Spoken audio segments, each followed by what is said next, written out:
Welcome everybody to yet another coffee time with Hako, the show where I have my morning coffee and I yap off into the void. Well met, today we're having a latte from an official Hako City mug. So, what did I want to yap about today? Well, I want to yap about that I think that Void Hunters, which is what Miyabi is, she's the youngest Void Hunter of all time and she's kind of like the current generation's Void Hunter. So every generation has like the strongest, biggest, baddest one be a Void Hunter, and for now it is Miyabi. And I have some observations regarding this. I think that the Void Hunters are kinda Genshin's like equivalent to like Archons, or probably even like more closely related Honkai Star Rails like Emanators. I think like Void Hunters are gonna be the baddest and the biggest around.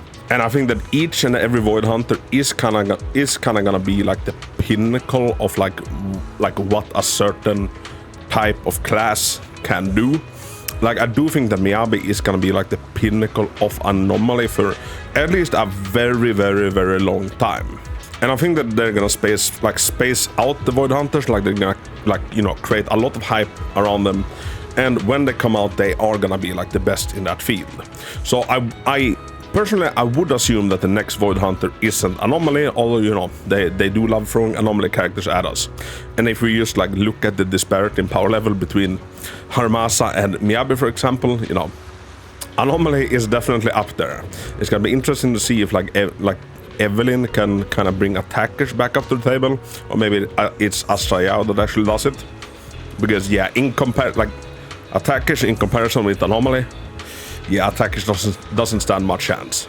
And I do think that kind of having like an elite type of units like the Void Hunters is kind of good like for the game, and like it's good for creating hypes. That's why a lot of like anime series also does it. You have the Akatsuki in Naruto, you have the Espada in Bleach.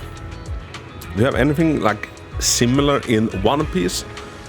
I guess the Shishibukai, maybe ish. But yeah, I think just having this elite type of units that gets released every now and then, it creates a lot of hype, and it is also like a good indication like if you should pull or not. Because if my guesses and observations are true, the Void Hunters are gonna be like very, very good for investment, because I don't think that they are like gonna be power crept as quick as anything else, because I do think that they are gonna be the pinnacle. So if I had to guess, I would probably say that the next Void Hunter that we get is gonna be an attacker focused. So we'll see, maybe they fill out like every rank.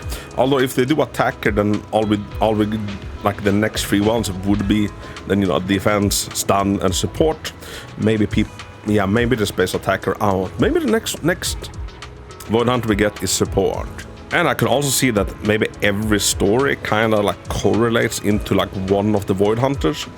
So the story leading up from 1.0 to 1.4, like we could kind of say that ties in very heavily with Miyabi, right? At least she was the main focus of the climax of it.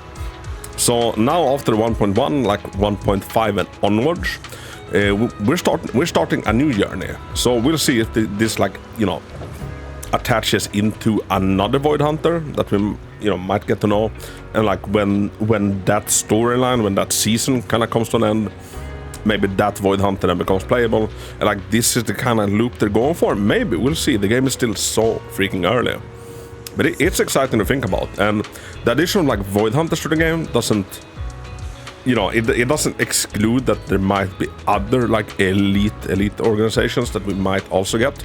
In Honkai Star Rails, for example, you have the Emanators, and then you have the Stonehearts, and then you have like certain other that's also like elite. So they're not like a game doesn't only need to have one, but I'd say that Void Hunters is definitely like the first and the most prominent one that we've had.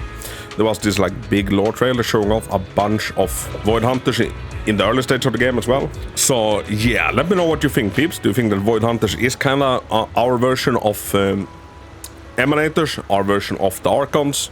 And do you think that they are gonna be like the pinnacle of whatever they are when they come out? Like, I bet when we get a Void Hunt stunner, like it's gonna be absolutely insane, for example. And let me know what you think. Like, what do you think that the next class will be of Void Hunter? If I could choose, what would I pick?